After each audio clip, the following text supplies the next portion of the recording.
Chez les filles, j'étais la plus jeune médaillée olympique du judo français. Jusqu'à Chez les aujourd'hui? filles. Oui. C'est pour ça que t'es là.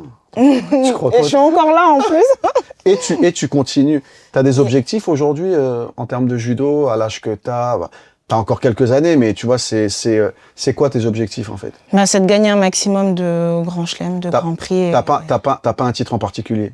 Tu vois, il y en a qui se mettent les Jeux Olympiques en objectif, les championnats du monde, le tournoi de Paris. Enfin, je sais que t'as rien en tête. Bah, j'aimerais bien finir avec un titre de championne du monde. D'accord. Voilà. C'est tous les combien? C'est tous les ans. Tous les ans, Oui. c'est ça. Ça, Ce serait une belle fin, on va dire. Comme ça, moi, après, j'y allais. Salut. L'année prochaine, c'est où? Je sais pas.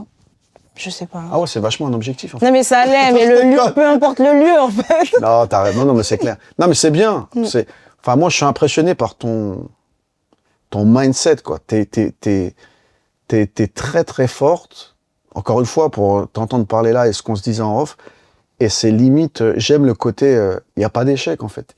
Ça n'existe pas, en fait. Et je pense qu'il n'y a qu'un athlète de haut niveau qui peut être comme ça, parce que le commun des mortels, comme je disais tout à l'heure, on essaye, mais on se donne toujours un peu, si ça va pas, bon, on essaiera, quoi. Mais toi, c'est impressionnant. Hein. Toi, c'est ton quotidien. Ouais. Mais pour nous, tu vois, l'entendre et l'analyser comme ça, c'est vraiment particulier. Bon, je connais un peu le milieu, voilà, mais c'est très particulier. À part le judo, t'as des enfants? Non, t'as pas Non. Non, pas d'enfants. En tant qu'athlète, c'est quelque chose que t'as envie d'avoir, ou alors c'est pas une priorité? Pas étant athlète. C'est pas quelque chose. Mais en tant que c'est pas femme, une oui. bataille. En tant que femme, oui. En tout cas, en tant que femme, oui, je veux avoir une vie de famille, avoir des enfants, tout ça. Bien Mais sûr. une fois que j'aurai terminé ma carrière, j'avais pas envie d'être sur ce double. Parce que projet-là. c'est toujours, je trouve que c'est toujours, et encore une fois, les femmes sont désavantagées par rapport à ça. En tant qu'athlète de haut niveau, il y a toujours un choix à faire. Oui. L'homme n'a pas de choix à faire, il fait sa Ouais, carrière, il c'est fait ça. sa vie. Et là, la femme, il y a toujours un truc, puis des fois ça peut pénaliser, des fois non, mais il y a une remise en question à se faire. Ouais. En tant que femme, il y a énormément de compromis, en fait, C'est ça. quand on décide d'être maman et athlète. C'est ça. Aujourd'hui, ça se démocratise un peu. Il y a beaucoup plus d'accompagnement et on essaie un petit peu d'aider les femmes et de leur faire comprendre que c'est possible.